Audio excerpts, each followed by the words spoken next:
안녕하세요. 네, 오늘 다시 만나게 되어서 반갑습니다. 오늘은 우리가 왜 비전을 가져야 되는가 거기에 대해서 잠깐 나누어 보도록 하겠습니다. 특별히 우리는 크리스찬입니다. 하나님을 믿는 사람이고 또 하나님께서 선택한 백성입니다. 이건 대단한 특권인데요. 근데 또 이제 이것을 오해하시는 분들이 있습니다. 주로 이제 어떻게 오해하는가 하면 우리가 하나님께서 선택했기 때문에 그냥 우리는 어떤 나의 의지와 나의 계획이나 나의 소원, 심지어 나의 꿈은 아무 의미 없고 그냥 하나님만 바라보면서 살아가면 된다라는 이제 그렇게 이제 이야기하시는 분들이 있습니다. 어떻게 보면 참 신앙이 좋은 분들인데요. 그러나 구체적으로 또 달리 생각하면 그것은 하나님께서 우리라는 이 육체 그리고 우리에게 이 뇌를 주셔가지고 머리를 주셔서 이 머리를 쓸 수 있는 지식, 지혜 그리고 하나님이 각 사람에게 은사를 주신 그 은사를 발휘해야 되는데 그냥 그런 거 아무 소용없고 하나님만 바라보면서 살면 된다. 일종의 어떤 직접 계시를 받는 식으로 해서 살아간다라면 사실 우리가 이 땅에 존재할 이유가 뭐가 있겠습니까? 또 내가 살아간다라는 그 의미가 없잖아요. 마치 우리는 기계적인 그런 인간에 불과하지 않겠습니까? 그러나 하나님은 저와 여러분들이 소원을 두고 행하기를 원하실 뿐만 아니라 우리가 하나님의 영광을 위하여서 살아가지만 동시에 또 내 자신이 어떤 일을 할 때에 큰 기쁨이 있기를 원하십니다. 마치 부모가 자녀들이 부모 말을 잘 듣기를 원하죠. 그러나 부모가 자녀들이 부모 말을 잘 듣는데 아이들이 기쁨이 없이 그냥 무조건적으로 그냥 끌려다니는 그런 인생이 된다라면 그런 좋은 부모도 아니고 또 부모가 그런 것을 원하지는 않죠. 부모는 자녀들이 가지고 있는 그러한 재능 또 기질 그런 것을 잘 파악하여서 자녀들이 그것을 잘 발휘할 수 있게끔 이제 때로는 앞에서 이끌어주고 또 때로는 뒤에서 밀어주는 그런 역할을 하는 것이 좋은 부모입니다. 하나님은 우리에게 있어서 완벽한 아버지가 되시는 분이기 때문에 우리가 하나님을 믿고 살아가는 것이 맞는데 우리가 하나님을 믿는다는 것은 또 다르게 생각하면 하나님 입장에서는 정말로 좋은 부모처럼 우리가 가지고 있는 그러한 능력을 발휘하여서 우리가 이 땅에 있을 때에 삶의 지경을 넓힐 뿐만 아니라 선한 영향력을 끼치며 살기를 원한다는 것이죠. 또 그것을 통하여서 또 내 자신도 보람을 얻으면서 살기를 원하고 계십니다. 이런 근거가 어디에 있느냐? 제가 여러분들에게 한번 물어보겠습니다. 하나님은 계획적으로 사신 분일까요? 아니면 그냥 계획 없이 그때그때 적극적으로 사신 분일까요? 아마 여러분들은 대부분 다 하나님은 계획적으로 사신 분이라고 생각하실 겁니다. 예, 맞습니다. 분명히 우리 하나님은 목적을 가지고 저와 여러분들 이끌어가고 계십니다. 우리가 성경을 봤을 때 흔히 하나님의 사랑의 이야기라고 이야기합니다.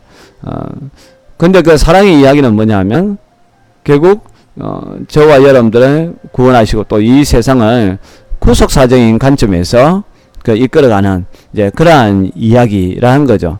하나님이 세상을 구속사적인 입장에서 이끌어 가시는데 그냥 적극적으로 그렇게 하시느냐? 절대로 그렇지 않습니다.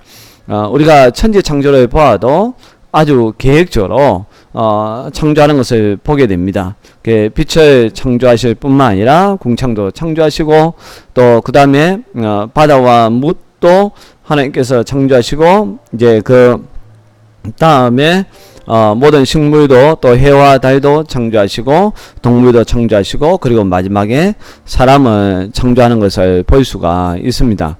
어떤 것을 창조하시더라도 그냥 그때그때 기분에 따라서 창조하시는 분이 아니라 정말 하나님께서는 세밀하게 창조하신다는 거죠.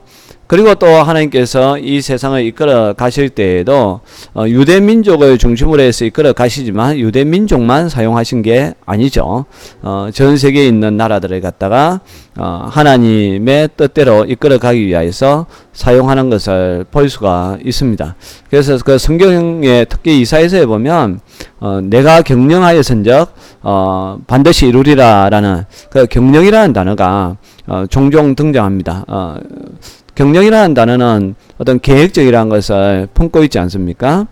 그런 것처럼 하나님은 이 세상을 구속사적인 그러한 관점으로 이제 이끌어 가실 때에 적극적으로 그렇게 하시는 것이 아니라 이미 태초 전부터 바울사도 이야기한 것처럼 우리를 예정하셨다는 거죠. 계획해 놓으셨고 우리뿐만 아니라 전 세계도 지금 이제 하나님 이 땅에 다시 예수님이 다시 이 땅에 오시는 그날까지 하나님의 그런 경륜 계획 가운데에 움직이는 것을 볼 수가 있습니다.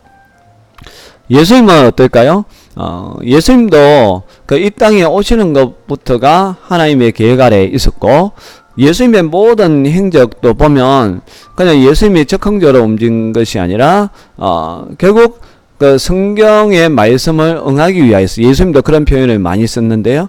구약에서 예수님에 관하여서 그 예언한 그 말씀을 이루기 위하여서 예수님의 그 동선은 그냥 그 시대적인 그런 상황에 따라서 그냥 움직인 것이 아니라 예수님의 움직임은 그 구약에 예언된 그 예언의 말씀에 따라서 움직이는 것을 볼 수가 있습니다. 특별히 예수님께서 그 십자가를 지신 사건도 마찬가지죠. 그는 결코 어쩔 수 없이 졌다든지 또 적극적으로 그렇게 했다든지 아니면 그냥 그 시대적인 상황 자체가 그렇게 만들었다든지 그런 것이 아니라는 겁니다. 하나님의 철저한 계획 속에서 그것이 이루어졌고 또 하나님의 계획 아래 있다라고 예수님도 알고 계셨기 때문에 그 십자가에 지는 것이 엄청난 고통이었지만 그걸 외면하지 아니하고 받아들이는 것을 볼 수가 있는 거죠. 바울사도도 마찬가지입니다. 바울사도도 전 세계 특히 이방인들을 위하여서 그 복음을 전하며 나아갈 때에 바울 서신에도 보면 경영이라는 단어가 여러 번 등장합니다. 내가 너희들에게 나아가기를 경영하였다라는 표현을 쓰고 있는데요. 물론 바울 사도가 그때 성령의 지시를 받아서 갔지만 그러나 동시에 바울 사도 스스로도 그러한 곳에 가기를 원했다는 표현이 등장하는 것을 보게 됩니다. 우리가 하나님을 닮아야 된다, 또 예수님을 닮아야 된다라는 이제 그런 말을 많이 쓰고 있는데요. 그 말 속에는 우리가 하나님을 믿고 예수님을 믿지만 또 다르게 이야기하면 우리가 하나님처럼 또 예수님처럼 인생을 살아야 된다라는 그런 의미도 들어가 있는 것입니다. 마찬가지로 하나님과 예수님이 어떤 꿈을 가지고 이 세상을 살아갔던 것처럼 저와 여러분들도 그런 꿈을 가지고 살아가야 된다는 거예요. 그러니까 하나님의 꿈이 뭐냐라고 했을 때에 하나님의 꿈은 모든 사람들이 구원받기를 원하는 것이 하나님의 꿈이죠. 그러니까 모든 사람들이 하나님께 영광 돌리며 또 찬송하며 사는 것이 하나님의 꿈입니다. 그러면 예수님의 꿈, 비전이 뭐냐라고 했을 때 예수님이 이 세상에 특별히 공생애를 시작하면서 외쳤던 것이 회개하라 천국에 가까웠느니라 라는 말씀을 하셨거든요. 바로 예수님의 그 꿈은 하나님 나라를 회복하는 것입니다.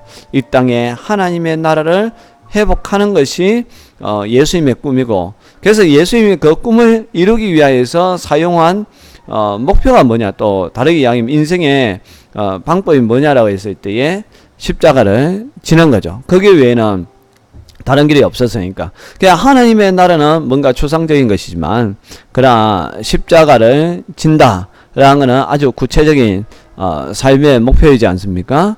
더 나아가서 지속적으로 하나님의 나라를 갖다가 확장하고 회복하기 위하여서 이제 교회라는 공동체, 눈에 보이는 그런 공동체를 예수님이 만들어서 자신의 꿈을 본인은 비록 예수님은 십자가를 지고 부활하셔서 하나님 나라 가셨지만 계속해서 하나님의 나라가 확장될 수 있게끔 그러한 예수님의 꿈이 비전이 이루어질 수 있게끔 교회를 세우시고 지금도 사용하고 계시는 것을 볼 수가 있습니다.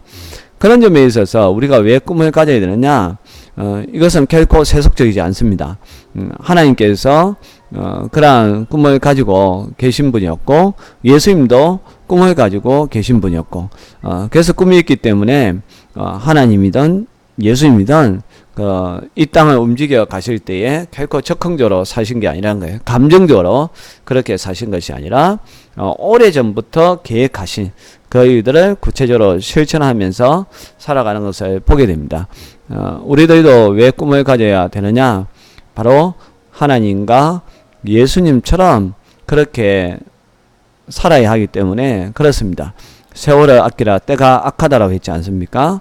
우리는 시간을 아껴야 되는데 시간을 아끼는 가장 좋은 방법이 꿈을 가지는 것입니다. 비전을 가지는 것이란 사실입니다. 이것을 꼭 기억하셔서 꿈을 가질 수 있기를 바랍니다. 또 그 꿈을 가질 수 있도록 제가 계속해서 도와드리는 그런 역할을 하겠습니다. 감사합니다.